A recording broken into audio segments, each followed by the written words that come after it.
Thanks, Linda. Ken Salazar says the rate of increase may be between 4 and 5%. At the same time, the Coast Guard says BP is planning to boost its capacity to collect oil from the ruptured well. Still, the gusher of crude defies efforts to keep it at bay.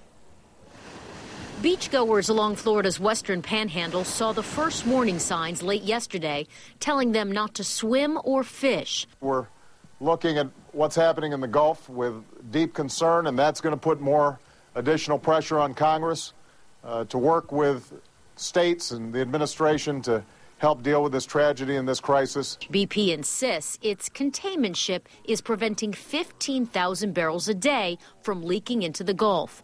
But U.S. government scientists have estimated the company is still missing 12,000 to 25,000 barrels a day. Nobody is lowballing anything that works for me, and I will never lowball anything. We will give you the honest data that we've got and what the basis for the assumptions and where that led us. NOAA has now confirmed the existence of those plumes, but BP's chief operating officer maintains there's still insufficient proof. I think it may be dependent on how you're defining this, but what I can tell you, and I've looked at this data, is that we have not found any significant concentration of oil below the surface. Among those testifying about the spill on Capitol Hill today, Oscar winner Kevin Costner.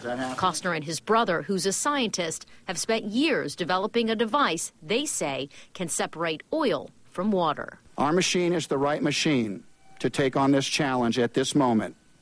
It doesn't require dispersants or chemicals to operate it. In short, we do not have to further pollute the ocean.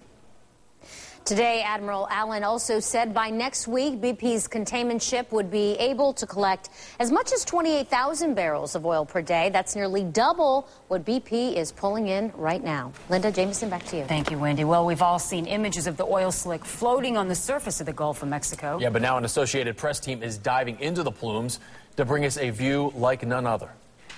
What we saw today was the absolute thickest and the stickiest. This stuff just stuck to your hand. It was like a mixture of clay and wax. And take a look right here. Al Walker and his team collected this video on a diving mission 40 miles off the coast of Venice, Louisiana. He says the worst part was watching fish and other sea life swim right through the plumes. And even when the divers resurfaced, they couldn't shake what they'd seen.